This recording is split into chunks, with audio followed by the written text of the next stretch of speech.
to our right, this massive structure is the Merchandise Mart. Now, when this premiered in 1930, it was the largest building in the world. Has over 4 million square feet of space. Takes up 2 city blocks, and at one point had its own postal code. Now, it was designed to be a wholesale facility for Marshall Fields, the big retail giant that used to be here. In fact, you might notice the heads on the pillars. That is the Retail Hall of Fame.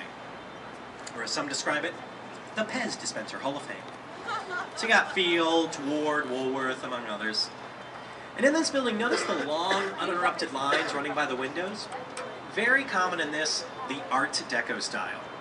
The idea, it really emphasizes verticality by kind of drawing your eyes skyward as you stand at its base. Now, the Merchandise Mart unfortunately opened right around the time the Great Depression was looming. Fields' wholesale business was not successful, so they ended up selling the building in the 1940s to Joseph Kennedy, of that Kennedy family. In fact, they would own the Mart up until the 90s. Nowadays, you got another real estate firm that owns it. Trade shows happen there, interior design showrooms, there's a food court, mall, and then just a ton of office space. But right now, folks, we are approaching Wolf Point. So this is where the 3 branches of the river meet up. We got the south branch to the left and the north branch to our right. And, you know, early Chicago settlement really happened here. This is where the town really got going, around Wolf Point in the early 1800s. And now it's really being transformed. We have new buildings that have gone up recently. We'll talk about that uniquely shaped one to the left a little later in the tour. In front of us, we have the building with a curved top and bottom. That's the new River Point office tower. Over 50 stories. It includes a 1.5-acre public plaza in front of it. Now, as we get closer to the building, you might notice that plaza is elevated.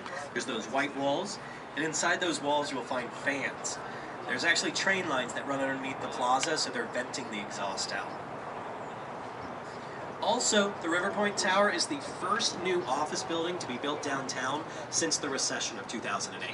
You know, we've had new residential buildings going up in the last few years, but we're finally getting office development in terms of new construction.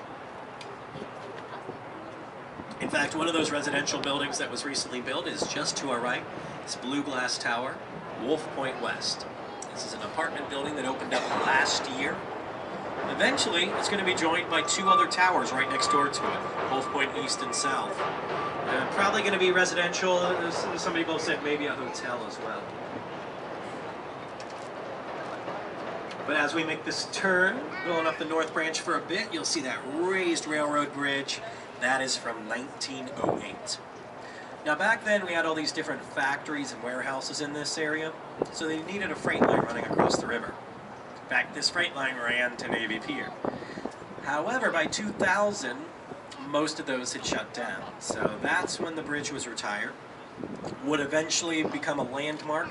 It's always in that upright position, except for once a year.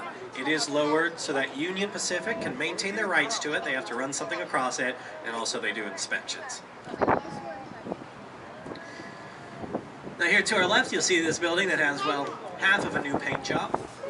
This kind of tan, pinkish, rectangular structure. It's actually the oldest building I point out on the tour.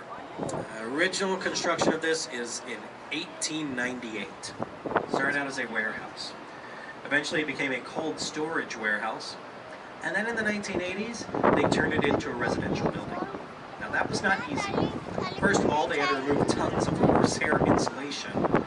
And then they had to add all of these balconies and most of the windows into these very thick walls. Now just next door to it, to our left, you're going to see these very unique gray townhomes, the River Cottages.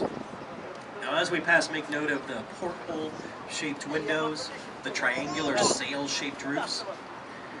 The architect, Harry Weiss, really embraced the river not only with those nautical themes, but also by facing the buildings towards it. That was not very common back then.